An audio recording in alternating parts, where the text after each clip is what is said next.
Olá pessoal, como é que estão aí? Então agora a gente já acabou a semana do contestado aí, os projetos interdisciplinares aí para dar uma integrada com as disciplinas, ver se vocês aprendiam um pouco mais e trabalhavam um pouco menos, né? Mas vamos ver pelo menos a Revolução Francesa antes de acabar o nosso 2020 aí, infeliz aí, né? A Revolução Francesa é onde começou a divisão política do mundo aí de esquerda e direita, onde começou as ideias de revolucionar as coisas, derrubar o governo, né? A Revolução Francesa que vai ajudar a acabar com as monarquias, né? Algumas, porque tem umas que estão vivas até hoje, né? Então, o que é que vai acontecer lá na França, né? Lá na França já estava o absolutismo, que é esse negócio do rei, para quem nunca estuda nada, né? O poder absoluto dos reis. E a galera já não estava gostando, né? E a França estava gastando uma grana em guerra, estava ajudando os Estados Unidos a ficar independente, porque eles não gostavam da Inglaterra, né? E era meio colônia da Inglaterra. Eles estavam para prejudicar a Inglaterra, estavam ajudando a independência. Tinha perdido umas colônias na África lá e estavam aumentando a dívida, né, do governo. Tipo, fosse a dívida externa que a gente chama hoje aqui o governo da França estava devendo dinheiro, né? As ideias iluministas já estavam circulando eu, desde o Renascimento, né, já tinha bastante livro e os pensadores, graças à prensa de Gutenberg já existia o livro, né, desde 1400, 1500 tinha livros circulando e essas ideias de liberdade, o uso da razão e as ideias junto do governo representativo, né, de não ser um rei lá porque era nobre lá, virar rei porque o pai dele era rei porque Deus quis. Eles vão ter um governo tipo escolhido pelas pessoas, né, um governo representativo. Dos principais autores ali o Voltaire, o Rousseau e o Montesquieu, né? O Montesquieu, aquele cara da ideia dos três poderes, o Rousseau do contrato social.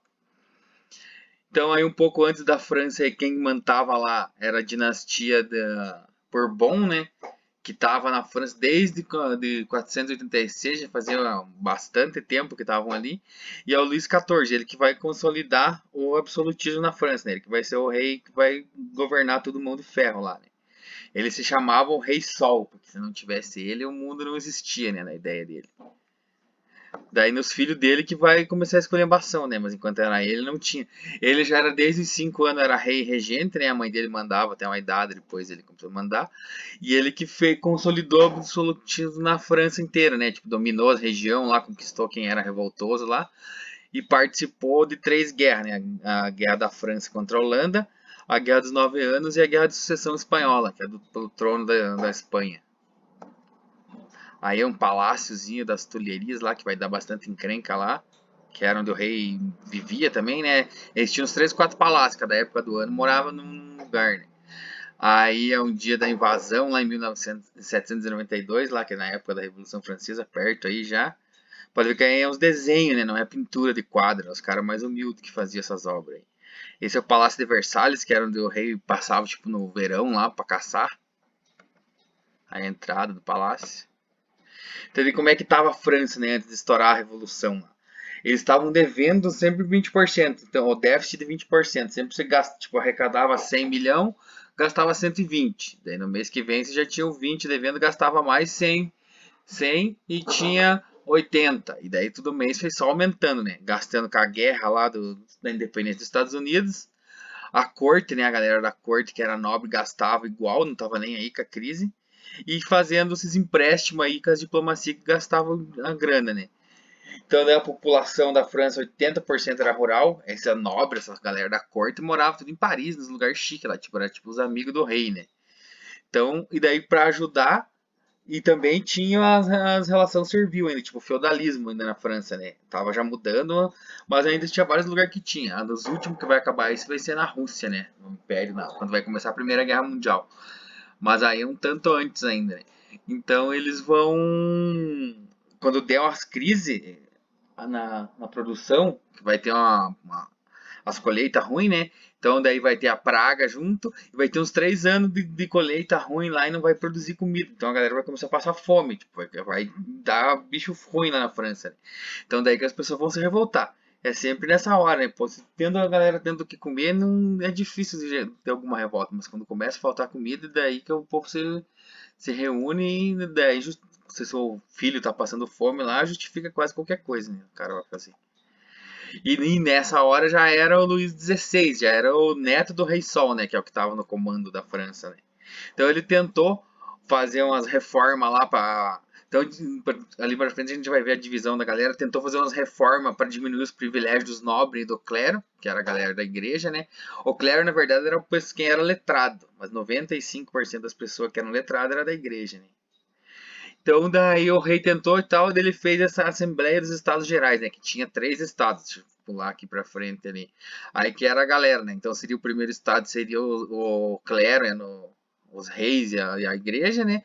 O segundo estado, a nobreza. E o terceiro estado, o resto do povo, né? Que era a burguesia, a galera que morava por lá, que era livre, não era escravo de ninguém, e os servos que eram ligados à terra, né? Vou voltar aqui. Então o rei Luís XVI ele tentou fazer uma reforma porque só o terceiro estado que pagava imposto. O primeiro e o segundo não pagava.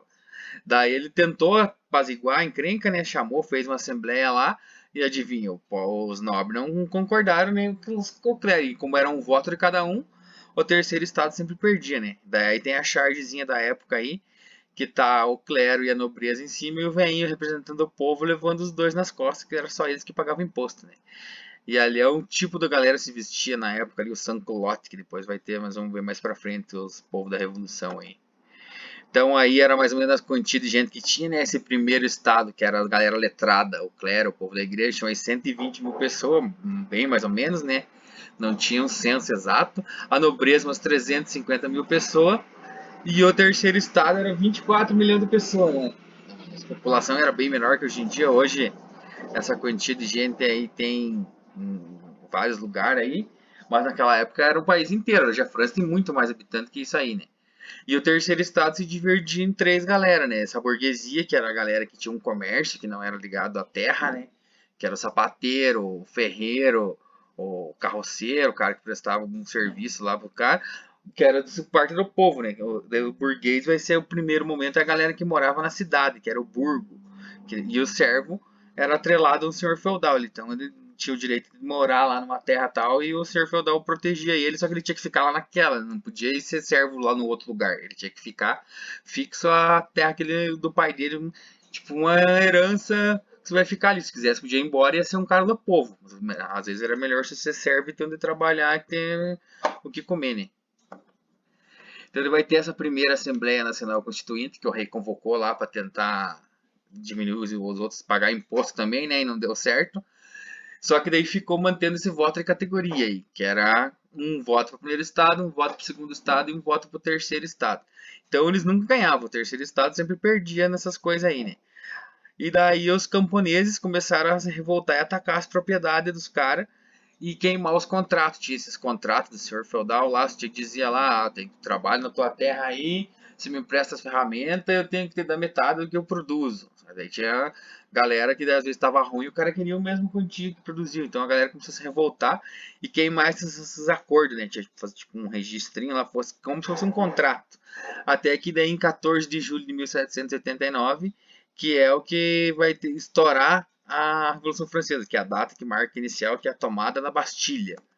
A Bastilha era tipo um quartel lá que tinha, às vezes ficava gente presa, mas tinha pólvora, era uma unidade militar lá, tipo um castelinho. Aí tem uma pintura aí da queda da Bastilha, né? E daí que eles vão fazer a Constituinte, né? Nessa que eles estavam tendo.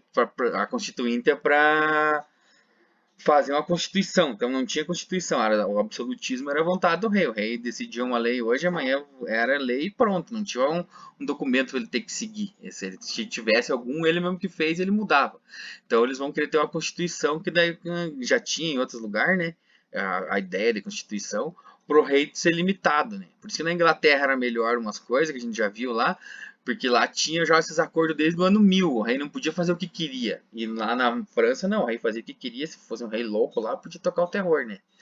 Então, daí eles vão fazer essa constituinte aí, né? Que vai cortar esses privilégios da nobreza, que o principal direito era não pagar imposto. E vão fazer a Declaração dos Direitos do Homem, né? Com as ideias do iluminismo lá, que é liberdade, igualdade e fraternidade. Sempre começa bonito e depois vocês vão ver como é que vai terminar aí a Revolução Francesa, né? Começa bonitinho e termina decapitando a cabeça da galera, né? Então, a partir de 1791 teve essa Constituição aí, E também eles queriam, uma das coisas principais ali, a igreja separar a França desligada da igreja de Roma, tipo, tivesse uma igreja só francesa, não ter que seguir mais o Papa, né? Então, daí, a partir de 1791 virou a monarquia constitucional. Daí o rei vai ter que obedecer, e daí nós vemos depois, mas essa parte para não ficar longo o vídeo, que já é difícil de vocês assistirem, né? Então aí tem uns desenhos aí das galera discursando, fazendo assembleia e tal, escrevendo. Aí já na praça aí a proclamação da Constituição, né? Então é os desenhos mais humildes, não foi pintor famoso que fez, né?